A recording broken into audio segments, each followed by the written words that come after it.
Hello, I'm Adam Pacitti from Cultaholic Wrestling, and you are watching Tom Talks Rubbish. It's the place for interviews, wrestling reviews, and so much more.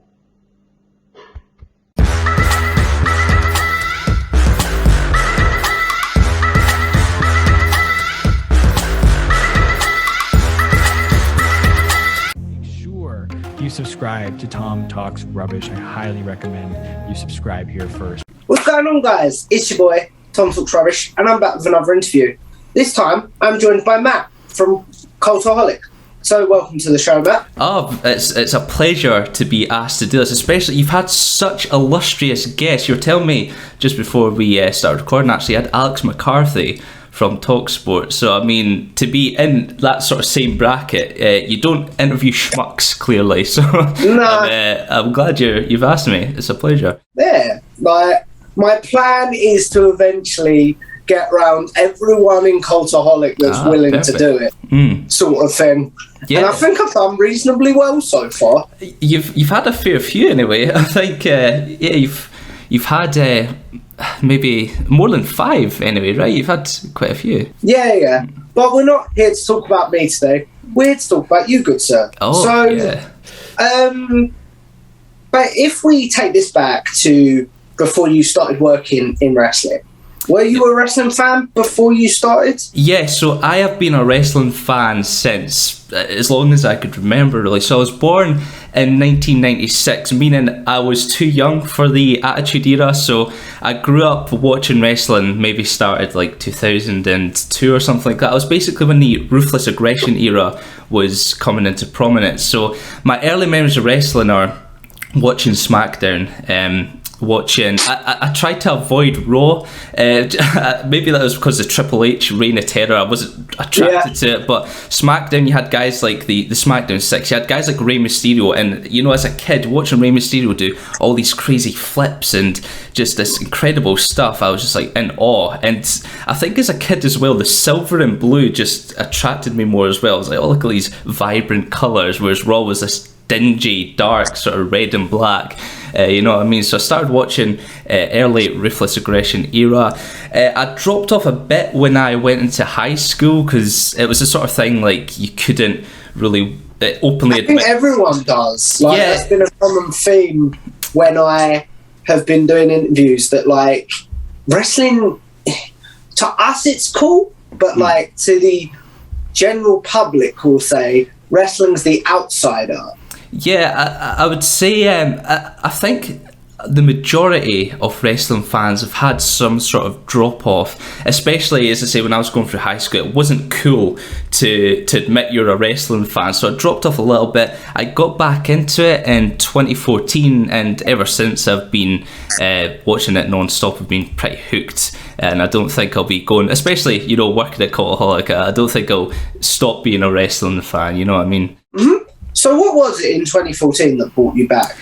So it was actually the Royal Rumble. I had never watched a full Royal Rumble before, so I was like, you know what? Let's just stick this Royal Rumble on. Let's watch it and you know, experience the full thing and see what new guys there are to check out. And that was, of course, when Daniel Bryan was on his rise, and I remember seeing Roman Reigns as well before he started getting booed and stuff, before he was pushed and sort of rejected by the fans, and he seemed like, I was like, wow, this guy looks the real deal, you know. And that was, of course, Batista won it. It wasn't the best outcome for a Royal Rumble. The fans didn't like the winner so much, but overall I enjoyed it, and obviously I stuck around with it. And going into WrestleMania as well, that was a really good WrestleMania to sort of get me back into it as well.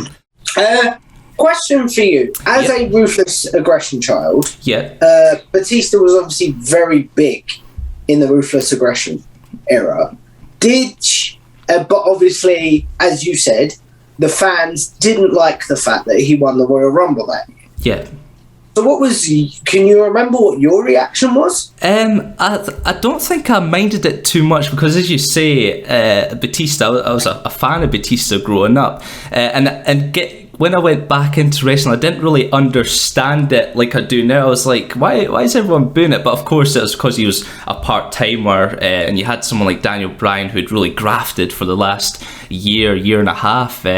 So they're wanting someone like him to come in at the number 30 spot to win it instead. So, looking back on it, I can see why the fans rejected it. But at the time, I don't think I really cared too much, that I wasn't sort of rebelling against it or anything, you know what I mean? Yeah, I know exactly what you mean. So, like, even though you understood why the fans were booing, you weren't in that contingent that was like, boo, Batista sort of thing. I wasn't at all. In fact, I wasn't the biggest fan of Daniel Bryan at the time, which sounds, saying that to any wrestling fan, they'd probably, put my head on a spike. But I just didn't get it because I hadn't followed his journey to that point. Yeah. So I just thought, like, this guy, like, why is everyone? I don't see the big deal. But I think WrestleMania 30 in the main event, when he was, that match really sort of solidified it for me. I was like, okay, right, I get it now. I can see why fans like him, Yeah, 100%. Like, it's the sort of thing where, especially with him being in AEW now, and especially with him having his career cut short for 4 years, was it? It was 2016 until 2019, I think it was. It was a good, like, 3 or 4 years, as you say, yeah. Not specifically, but I can, because I was like you, I'm not going to lie, like, I didn't get it. Because, like yourself, I grew up on the big men era, the muscle men era, and didn't really follow Ring of Honor. So it was like, really? Sort of thing. Yeah, I know exactly what you mean. But then, as you watch more matches and as you grow more as a wrestling fan as well, you're like, yeah, this guy is the real deal. And of course, we've got him in AEW now. A lot of exciting matches for him to be There's in. So many. Just the dream matches galore for Bryan Daniels. Yeah. I can't wait, honestly. It's going to be great. Yeah, but so if we were to take... So you continued watching wrestling at this time. What had you done for, like, work or education at this point? So when I got back into wrestling in that 2014 period, I was still in high school. And I had just started my own YouTube channel, which is one I still possess to this day. And I went to college a couple of years after that. And then my YouTube channel started taking off a bit, so I was like, okay, let's try and do this sort of full time. It took a bit of convincing for my parents at the time. They're like, you should probably go to university. But I was like, trust me, this YouTube thing might be worthwhile. Was it the Inside Star Wars one? Yeah, that was a channel. Back then it was known as the Cancrazans, and I've changed the name since. And yeah, it started really picking up in 2015 with the launch of The Force Awakens, which, we had a Star Wars film in 10 years, so I started getting just thousands of subscribers, and at that point I was able to turn it into a full-time job at that point. So I did a couple of years at college, and instead of going to university to further my, because I was studying architecture at the time, instead of furthering my sort of career path in that regard, I ended up just doing YouTube, and that's now led me on to this, to working at Cultaholic later. So, for those that may not know, how big of a, and this might sound like a really dumb question, how big of a Star Wars fan were you? Have you been a Star Wars fan since you were a kid, or like when did your Star Wars fandom start? Again, from a very early childhood. I remember watching A New Hope for the first time, and I was just blown away by it. I was like, this is insane. What am I actually seeing right now? You can imagine a small child watching that and being like, this is crazy. I've never seen anything like this. And I watched the original trilogy. I then moved on to the Star Wars prequels. I actually remember I don't think I've seen The Phantom Menace at the cinemas, but I remember going to see Attack of the Clones and then later Revenge of the Sith. I was a huge Star Wars fan, and I have been, ever since. It actually rivals my wrestling fandom, so I've got my two sort of fandoms sort of jockeying it out for position. But I love them both. Yeah. So what do you think are some similarities between the Star Wars fandom and wrestling fandom, and what are some of the differences? Oh, that's a good question. I think both fandoms are really dedicated. Like, for example, if the Star Wars sequel trilogy, it wasn't the best. The fans didn't like it universally, pretty much. So they sort of rejected that, and they let Disney know how they felt about it. And I feel like wrestling fans work in the sort of same way. They'll let WWE know, they'll let AEW know, they'll let any wrestling promotion know if they're not happy with a certain booking decision, or the way a match ended or something like that. So passionate is probably the word I would share between both fandoms. But yeah, I think they're both different in their own ways as well. But I think they're equally sort of, they just want the best, whether it be from Star Wars or from wrestling, Yeah. So what? So how did this lead to? You're running your YouTube channel at this time. It's taking off. How did this lead to you? Because you told me this off camera, like becoming a freelance editor for WhatCulture then? Yes, so basically what happened is the Force Awakens came out, my YouTube channel, it skyrocketed in popularity, and then after that it sort of went down a little bit. I was still doing not too bad, but over the years it just, I'm going to be honest, I wasn't really the best candidate to be running my own YouTube channel. I needed a little bit of guidance in that regard. I'm more of a follower than a leader, if you like. So it was inevitable that my YouTube channel wouldn't sort of be sustainable over the long term. How often were you uploading at this point? So I was uploading every week. I wasn't taking year and a half absences like what I'm doing now, but I was uploading every week. I was uploading multiple times every week. But it was just one of those things where I just didn't follow the trends and stuff like that. I wasn't. I didn't want to also seem like I'd sold out as well and just try and do loads of clickbait and stuff like that. So it inevitably dropped down in viewership, and then, at that point I was like, right, I need to get some more revenue from somewhere. So I applied to be a freelance video editor for WhatCulture, and I was accepted. This was about 2018, I think, and I did that for about a year. And I started off on their gaming channel, and then I moved over onto their wrestling channel. And yeah, I was just working from home and just basically doing what I was doing with Star Wars, but this time with wrestling, really. So how does it then come that you say goodbye to WhatCulture and move over to Cultaholic? Because are you freelance with Cultaholic, or are you... So I'm a full-time employee with Cultaholic, and that was basically what drove me to inquire, to see if Cultaholic would have me, sort of thing, is because when you're working freelance, you don't have employee benefits, you don't have your pension, your holidays, your things like that. And as someone who I've been looking to get a mortgage, I'm getting married next year, I've got a lot of adult responsibilities, so it's like, I need to look at my career and really try and sort of get something more solid, try and solidify myself. And Cultaholic, I applied, I actually emailed Adam directly. He took a look. Because did you know the boys from when they were at WhatCulture at all? I didn't. I applied after they left. I think it was 2017. Cultaholic started, so it was 2018. I was working with WhatCulture, and even then, I wasn't. I would only interact occasionally with the people that were still there. The people like Phil Chambers, like Chris Thompson, who would sort of help me with my edits and stuff like that.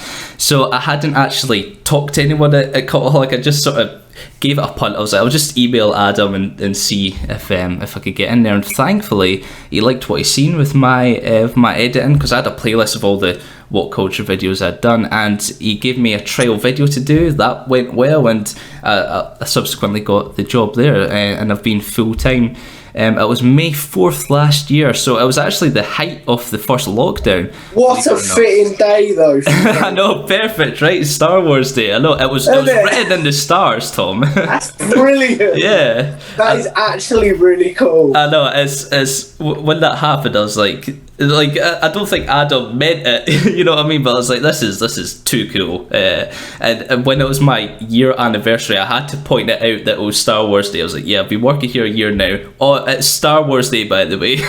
May the 4th. What are, and if you can't talk about this, like, I fully understand, as you worked for both sides, but not in a presenting way, what are some of the differences between WhatCulture and Cultaholic? It's a bit difficult to say because at WhatCulture I was, because I was freelance, it was just a case of I would log on to their website, I would take audio, I would then, make a video of it and submit it again. There wasn't too much sort of interaction or anything, whereas at Cultaholic, I am, I'm in like a work chat with everyone. I could talk to anyone whenever I want, and you're more part of the team almost. Yeah, and that's not to bash WhatCulture. That's just how the freelance system works there. You know what I mean? So yeah. So I can't really compare them too much. It'd be a bit unfair to sort of put them together, but. I enjoyed my time at WhatCulture. I learned a lot, and if it wasn't for WhatCulture, I wouldn't have become a Cultaholic editor. Because I was taught so much, and I became such a more experienced editor. I became more sort of well-rounded and stuff like that. And because how much editing experience did you have before you went to WhatCulture? So I've been editing since my first YouTube channel. I've been a bit of a YouTube fiend, if I'm being honest. It's like 2008 was my first YouTube channel, and so I've been editing from about then. So I've had over a decade worth of experience, but. When I started off, it was obviously just like sort of Windows Movie Maker and stuff. It wasn't like proper sort of professional editing. So it's only in the last few years, I'd say, that I've really started to up my game, so to speak, that I've started to really make it something, you know what I mean? Yeah, I know exactly what you mean. So you may be able to answer this, you may not. Do you have any desire to do like on-camera stuff? It's not something I'm actively pursuing. I'm not actually. I work remotely back in Scotland. I was in the offices, but I've since moved up back to Scotland. So I think it'd be quite difficult to do on camera stuff unless I've got a green screen or something behind me. But to be honest, there are far more charismatic, far more there are people that are just far more skilled in that area than I am. So it's something like if it happened, that'd be cool to do more on camera stuff. But it's, I applied to be an editor. I was hired as an editor. Editing's what I'm best at. So I'm quite happy just doing my thing right now. No, I understand. So because obviously a common theme with the presenters that I've interviewed for Cultaholic, and even I had this conversation with Alex McCarthy today, is you can get burned out on wrestling very quickly because you have to talk about it all the time. Yeah. Is it the same when you're an editor, or is it slightly different? Yeah, I think as soon as you surround yourself with something almost every single hour of the day, you're going to get some kind of burnout. It happened with my Star Wars channel. I was even if you're really passionate about something, there is such a thing as too much, too much of a good thing, whatever you want to call it. So with wrestling as well, I don't watch as much wrestling as I would like to, just because you're editing something about wrestling all day, and then you would probably rather do something else than watch wrestling when you finish your work. And I think I can still enjoy wrestling. It's not like I dislike it or anything, but it just gets to a point where if you're surrounded by something for so much of your day, of your week, of your month, of your year, it eventually gets to a point where right, we need to slow it down a bit and just to sort of take it easy on the wrestling front. But I still love wrestling. I still watch all the pay-per-views and stuff like that. It's just more sort of watching, I wouldn't watch Raw every week sort of thing. And what do you watch every week? So I tried to catch AEW, tried to catch NXT. I tried to catch some of SmackDown if I can, but I think you get away with it more as an editor. You know, since I'm not a presenter or anything, I don't have to like review the shows or know every single thing that happens. So you can kind of get away with it a bit more if you're an editor, to not, you know, watch every single hour of every single show. Yeah. So, like, what is the show then that if you don't have to watch it that you're like, that you look forward to watching the most then? It's probably currently AEW, just because of all the recent signings. Like, to see Punk back is... I didn't think he'd come back to wrestling. To see Bryan Danielson and all the dream matches that he could be having.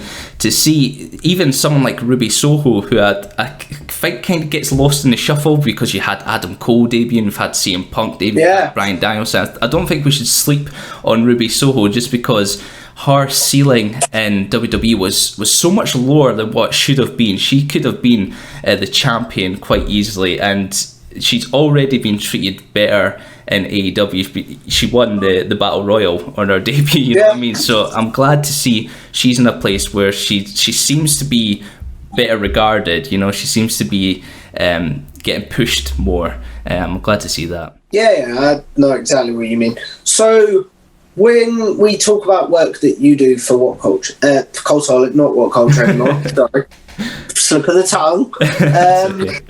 What is something that you work on, maybe day to day, weekly, etc.? So recently, I've been doing the Behind the Match series. I've done all of the episodes this season. I also did all of the war stories earlier. So I'm like the sort of go-to documentary guy, if you like. And in between that, I do some top 10s and like some sort of rank stuff as well. But most recently, I've been doing the Behind the Match stuff, and that's been really exciting. It's had a lot of great feedback, and to work so closely with Sam as well, who I love him. I will just say that. Oh, thank you very much. I appreciate that. And it's not to talk about myself too much, but I feel like that's how our sort of YouTube communication started, didn't it? It did, yeah. I think was it on Twitter? You probably a tweet by Sam or something talking about the video, and then I think you saw that I was tagged in it and started following me in it. I think that's how it started. I was just like, this editing's really cool. Like, thank you. And then so what is it you enjoy editing the most? Is it the top 10 lists? Is it the Behind the Match, or something else maybe? Probably is the Behind the Match stuff, the War Stories match. I just the top 10 videos are great, and I love editing them, but there's just something about the documentary stuff. You could really sort of show off your sort of filmmaking kind of talents, you know what I mean? You could really, I know exactly what you mean. You could treat it like it's this really sort of artistic thing. You could really give it your all, sort of thing. So I like doing that as well. But equally, you know, when Behind the Match finishes, when this documentary stuff finishes, I'll enjoy doing the top 10 stuff again. I've not done edited a top 10 video in quite a while, so I'll be like, oh, this is also new and fresh and exciting. So I've to be honest, I love editing everything. This is genuinely a dream job for me. So anything they send my way, I'll be happy to edit. You know. Is there a series that, like, you, for example, Straight to Hell, Desert Island Graps, or another series that I can't think of right now because my brain doesn't work very well, that you're like, oh, if they gave me the chance to edit this, I have some great ideas that could not improve, that sounds like the wrong word, but you know what I'm trying to say. I've had the opportunity to edit like a fails video in the past. I've edited a few of the Wrestlers of the Week when that series was still going, so I've had a chance to edit some sort of other stuff apart from the documentary side and the top 10 and stuff like that, and I'm happy enough just doing what I'm doing. I don't think like there are people like Sam and stuff. They know what they're doing. I'm not gonna say to him like, I think you should try that. Like, not improve. That was maybe the wrong word. But like, is there a series that you would be like, oh, if they gave me a chance to edit this, I'd be so... Even happy sounds like the wrong word, but you know what I mean? I'm not too sure, to be honest. I think that the people that are editing those series are already fantastic at it, and a new series we've recently started, I don't know if you've seen it, the Bryan Danielson, the fantasy booking video that was helmed by Dan Heppel. That is incredible. Like if I was that the one where Ross was dressed up as a judge? Yes, it was. That glorious image. Yes, I know exactly what you're talking about. Yeah, well, if I was in charge of that, it would not be anywhere near as good as what it is. So I'm glad someone like Dan is at the helm of that, because it's genuinely probably my favourite video on the channel. It is superbly edited. It's such a different dynamic as well, the way it's shot and the way you've got 3 different presenters in it, and it's just it's really exciting. I can't wait for the next one, to be honest. Neither can I, to be honest. As a fan, because even though I've got the chance to interact with a lot of you, I'm still a fan. Do you know what I mean? Yeah, well, I'm still a fan as well, to be honest. I'll always watch every single news video that comes out. I'll always watch them. I try and watch as many top 10 lists as well. Like, were you a fan before you started with WhatCulture and Cultaholic? Yeah, so I've been a fan of Cultaholic since before Cultaholic existed. Back when like Adam, Sam, Ross, Jack, back when they were at WhatCulture, I started watching WhatCulture Wrestling like 2014 or 2015, the early days. And so when they started their own company, I obviously followed them. I was like, this is an exciting new project. I'll see what they're doing over there. So I've been a massive fan of theirs for some time. So anytime I'm in their presence, I try and sort of keep it cool. I try and let my inner fanboy, like, I try and keep it locked in. Because that's one thing I will say. I've had fanboy moments while I've been doing these interviews. If you watch my Adam Pacitti interview, for the first 10 minutes, it's like, Tom, you need to calm down. you had to rein it in a bit. It was like, because I had a moment of like, how is this happening? See, the first day, because as I said, I did work in the offices for a brief time there. My first day there, I was like a nervous wreck. I had so much anxiety. I was like, these are my YouTube heroes. I need to like try and, like, my hand was trembling. I couldn't get my words out. I was probably a massive embarrassment to myself that day, but it was just seeing these guys I'd followed. Not literally, that's creepy, but followed. Sorry, that tickled me. These people had followed their careers for a number of years, so to meet them in person, it was like a dream come true in many ways. It felt surreal, honestly, it did. No, I can't ask you that question. That might get you in trouble. I was going to ask you. I'll ask you in this way. Who was the member of Cultaholic you were most nervous to meet? It probably was Adam, because the fact that he is the managing director as well, he's my boss as well, so it was probably like this guy that I really look up to, that I've been a massive fan of his for years, and now he's my boss, so it's like that's an extra layer thrown on top of there. So it was probably him, to be honest. My hands were probably sweaty. I was probably thinking, this guy is this sweaty mess, who have I hired here? But and what I will say about meeting Adam, he's so tall. I didn't realise how tall he was. I saw him in person. I was looking up to him like that, this towering figure. I was like, geez. I've never experienced it, because when we did our interview, he was sitting down. There was a point where he either had to go turn something off or turn something on. I can't remember what it was. And it was like, he stood up and it was like, wow. It was just all legs. He's in another life, he's probably a wrestler. He's got the size for it. I wouldn't want to fight him. He's mate, technically he is a wrestler. The WCPW. I know. I guess I wouldn't want to be in the ring with him. He would probably squish me like an ant. Fair enough. So as we wrap this up, because we've been going for about 40 minutes or so, yeah? Yeah, well, go as long as you want, Tom. Honestly, fire sure? anything away.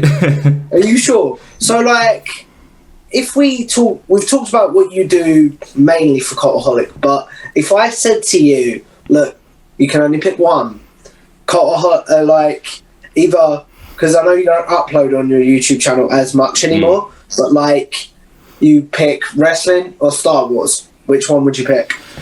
Oof, that is like asking which one of my theoretical children I love most. That's a tough one. Fair enough.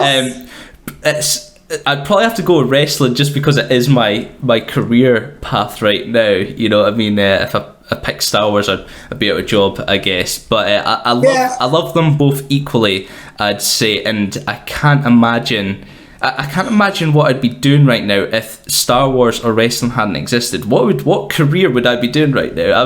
Maybe I would be an architect by now. I have no idea. I can't imagine what I'd be doing if wrestling didn't exist, because I've been doing so many different things to do with wrestling, YouTube sort of thing, and then now I'm interviewing people that are involved in wrestling. It'd be like, what would I be doing with my life? Yeah, it's a weird thought, in like this alternate reality, we're doing something else.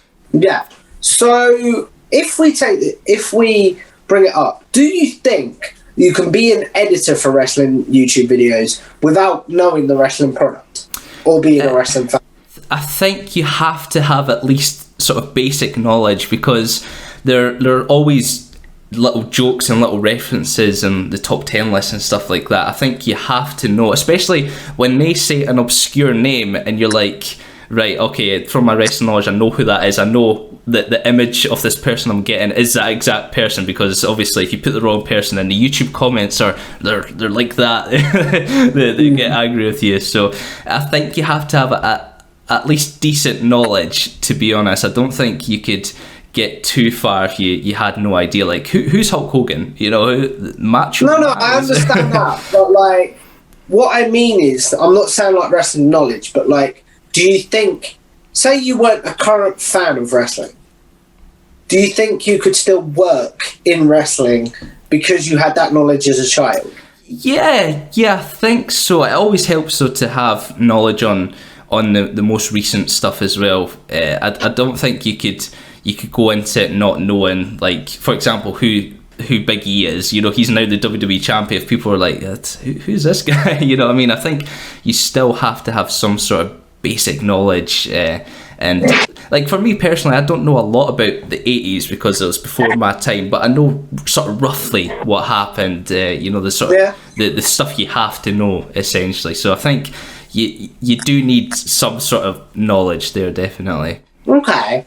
So, what do you think is something that we YouTube consumers, that is really hard to say, consumers don't understand about either video editing or what goes into making a video? Probably just how long videos can take, to be honest, because I think people just think that you just turn the camera on, you record for 10 minutes and then boom, you've uploaded it to YouTube. I don't think they realise that for the behind the match videos, for example, they could take like a week and a half to edit. It takes a long time to make YouTube videos. It's not like this sort of instantaneous thing. So it's probably just that people, until you're involved with it, you don't really know how involved everyone is and how long everything takes, you know? So, with the video editing, what do you think is one skill you think you've picked up from video editing that, like, you didn't know last year from working at Cultaholic? Probably going back to the documentary stuff, like, just to have this more sort of less slower pace and making things, you know, seem more documentary-esque. It's I've honed my skills in that regard. So yeah, I think I've just become better at that sort of side to it personally, and also just like time management in general. Like if I'm given this video, I know right I've got to get done by this day, I've got to get such and such done Monday, such and such Tuesday, you know. Yeah, this might sound like a very dumb question to someone that's involved full time, But are editors given deadlines? It's not totally strict where it's like, right, if you don't have this by Friday, you're going to get a right talking to. It's quite flexible for most things, I would say, and even if you don't get something finished, then there's plenty of other editors that will help you out. It's more sort of the things like news videos, you would want to get them out sort of as quickly as you can if it's a breaking story, and like a WTF video, you're wanting to get that out the as soon as you can, so you can get sort of capitalize on the viewership, you know. So there are time sensitive stuff, but for like the lists and stuff, it's not quite as bad, unless it's like Christmas time and everyone's just working crazy trying to get everything done. I heard Ross say, well, he said it when I interviewed him, the worst times of the year are Mania and Christmas time. Yeah, just because at Mania... Or before Christmas time, should I say. Yeah, it's just at Mania, it's obviously like the biggest wrestling show of the year, so there's so many videos to make, there's more stricter deadlines to meet. And Christmas, because some people are taking 2 weeks off, people are taking like at least a week off, you need to have a sort of backlog of videos to put out, so you're working that little bit harder to try and get those videos to cover, because otherwise there'd be like no videos for like a week on the channel and people would be like, where have they gone? You know what I mean? Yeah. So what has been your favourite thing that you've edited so far? Probably one of the war stories or behind the match. I keep banging on about it, you're probably sick of hearing it. But, you should, because they are so good. Oh, thank you. I really appreciate that. I'm trying to think of one off the top of my head, and I'm really sorry because I can't, because I really enjoy them all. Oh, it's okay, don't worry about it. But, like, as someone that doesn't... I know about my era of wrestling, and obviously... after, but I'm not very good at researching the past. So knowing like war stories and that are so good at telling you what happened in the past. So if you haven't checked it out, guys, definitely check out War Stories on Cultaholic and Behind the Match as well. Oh, thanks for the plug. yeah, they're as someone that, you know, that grew up with, started watching sort of early Ruthless Aggression, I'm also learning a lot. But Justin Henry, he's a writer for them, he is extremely talented and he does so much research, and even if you think you know a lot about a certain topic, you actually learn so much more. You're like, I didn't think it's possible to learn more on this certain area, but somehow Justin manages to get something, squeeze more sort of juice out the orange. That's not a phrase, but we'll go with it. And I know what you mean. yeah. So yeah, Justin does an incredible job, and Sam with the voiceovers. Sam has got such a great voice for those videos, and having him in my ear all day, it's so calming. It's lovely. What was I going to say? So what is one surprising fact then that you learned either from Behind the Match or from War Stories that you maybe didn't know before you started editing the video? It was probably one of my favourite videos is the war story on the Shane Douglas when he throws down the NWA Championship, when the birth of ECW, and it was the first time I'd really learned in detail all about that, and I was like, wow, this is crazy, this story is absolutely mental.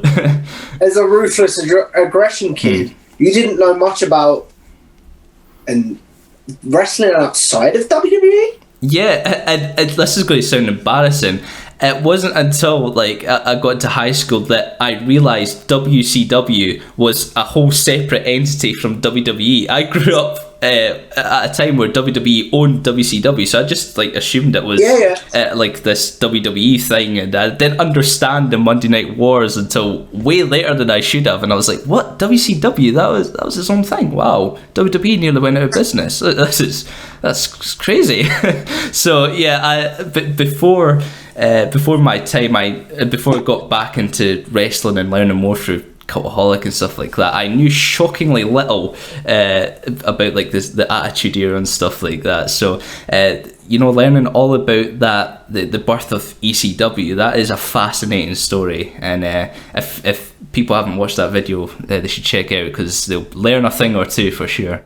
I'm also going back to your question on videos I'm proud of, or I like the most editing and stuff like that. I also really I'm proud of the all United States champions ranked from worst to best. Oh, did you work on that one as well? I did. It was me and Dan that worked on it, and it was such a long project, but it was so gratifying to do, and it got a really good response and stuff, and I'm proud of how that one turned out as well. So when it comes to wrestling itself, these are going to sound like very generic questions, but what's your favourite match of all time? And then what's your favourite pay-per-view of all time? My favourite pay-per-view actually leads into my favourite match of all time. So my favourite pay-per-view of all time, this is going to sound really random, but as a Ruthless Aggression fan, I love this pay-per-view. So it's Survivor Series 2003, a card that had the likes of Team Austin versus Team Bischoff. You had Team Lesnar v Team Angle. You had Undertaker versus Vince McMahon in the Buried Alive match, which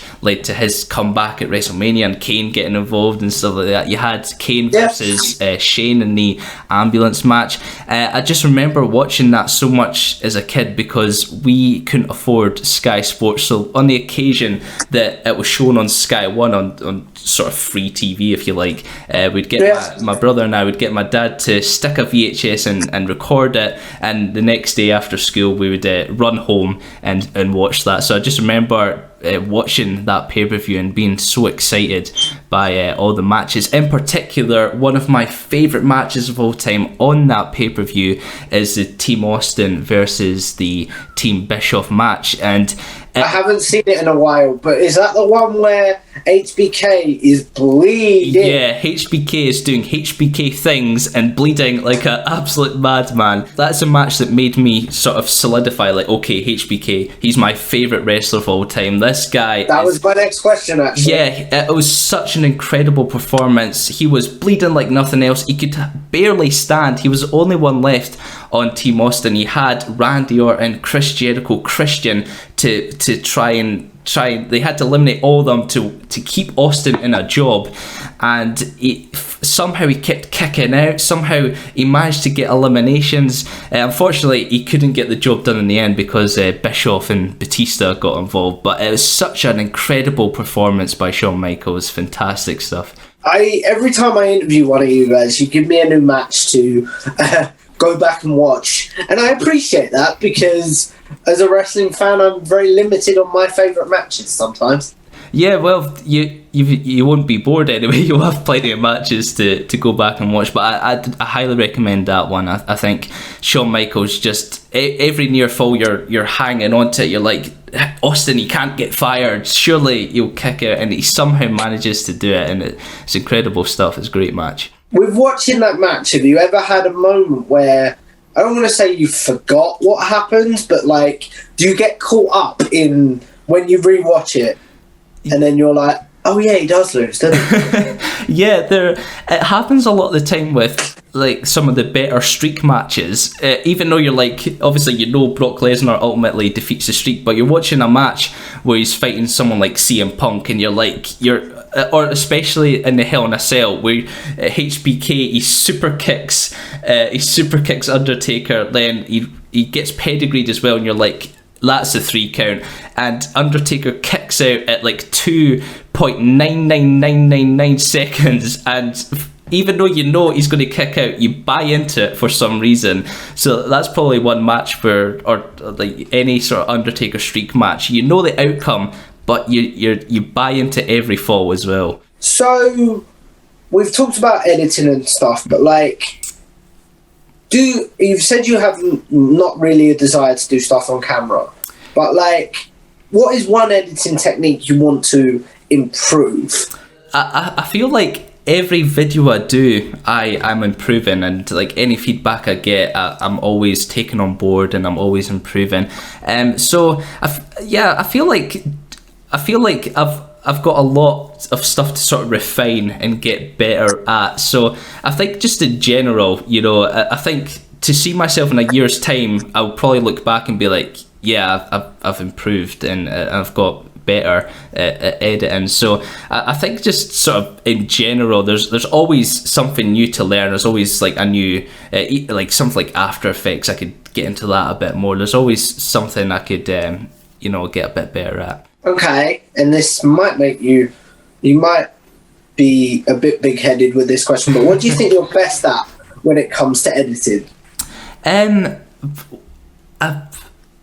It's a tricky one. What am I best at? Probably the documentary side of it. I do really like doing animations and like the top 10 list. Like it's like a funny animation. And I mean, in like editing techniques. It's a good question. I'm not too sure, to be honest. I think it's more like a sort of general thing, like certain like parts of editing that I'm better at than certain other bits. Like I said, like doing the funny little animations, the little skits and stuff like that. So if we were, obviously with YouTube, we're all going to, like, even editors. Oh wait, no, I'll ask you this question first and I'll ask you that one after. Do you think editors get the credit they deserve? Editors sort of fly under the radar a little bit just because the presenters and even the writers are sort of more at the forefront. But I think people that get into editing, they know that they're not going to be like the star of the show, and it's just something that everyone's like, I think we're all cool with it. I don't think anyone's sitting there being like, oh, I wish I got more credit. This is total BS. You know what I mean? So, and to be fair, like whenever I make a video like a behind the match or something, Sam will put me in the tweet and stuff. So we do get our recognition, and it's not like we're totally sort of unknown and stuff like that. So, but yeah, it's something you get into you're there to not be the sort of the star of the show, if you like. Mm-hmm. I don't know if you can think of this, but what is a YouTube video you've either seen at Cultaholic or WhatCulture that you're like, oh, if that video didn't have editing on it, it would not have turned out as well? Say the video was just filmed and just put out into the universe. Do you think they would get as many views without the editing or not? I guess it depends on what. It's like a news video you could probably get away with, like just doing a sort of face to cam and uploading it. But something like a top 10, to retain the audience's attention, I think you need the fast pace, the multiple images, the animations, the funny jokes and stuff like that to keep their attention, you know what I mean? So like a top 10 list, just sort of someone talking into camera, I don't think that would work as well without some kind of sort of image going on as well, or like jokes and stuff like that, you know? Yeah. So as we wrap this up, with YouTube, even editors are going to sort of live forever because their work is going to be, all being well, up there forever. So what is something what is a video that if people want to know your editing style, your editing style, I suppose, they need to check out? And then what is one video you're like, please don't check that out? I've come a long way since then, I'll put it that way. Yeah, to answer that question first, it's probably the first video I made for Cultaholic. I dare watch it back because I've just grown so much since then that. What is it, out of curiosity? Because I'll go watch it back. So this was my trial video. This is the video I was talking about earlier. It's the top 10. I think it's something like the top 10 worst wrestling comebacks. On the thumbnail, it's Randy Savage coming back in his TNA days. And to be fair, it's got 1.8 million views. So it's been seen by a lot of people. But I don't know if that's a good thing because, as I say, it's probably not my best work. If I watched it back today, I'd probably cringe a little bit. But that's not the best editing. So if people could avoid that at all costs, that would be appreciated. But in terms of a video that I'm proud of, again, I'll jump back to that War Stories, the Shane Douglas video. I feel like that it's probably one of the best ones I've worked on. There's also a top 10 list I'm really proud of as well, which was top 10, something like top 10 unusual wrestling jobs, like jobs wrestlers had before getting into it. And there was a lot of funny animation in that. There's a lot of jokes and stuff like that, so I'm proud of how that turned out. I feel like that was a really interesting video, and it had a lot of like sort of humour and stuff in it as well. Yeah, to be honest, I think that's a beautiful way to end that. End it. Perfect. So I want to say thank you for coming on, Matt. If you like this, no problem. It's been a pleasure, Tom. Sorry to cut you off, but yeah, thank you so much for having me. It's been a great joy to talk to you. Yeah. If you like this video, please like, share, and subscribe. Obviously, check out the Cultaholic. Definitely Cultaholic boys and girls. Definitely check out War Stories. And I'm going to get this wrong, but it's Behind the Match, correct? Yeah, nailed it, Tom. And obviously, like, share, and subscribe. I would love to hit 500 subscribers by the end of the year. And I will see you in the next one. Bye. Bye.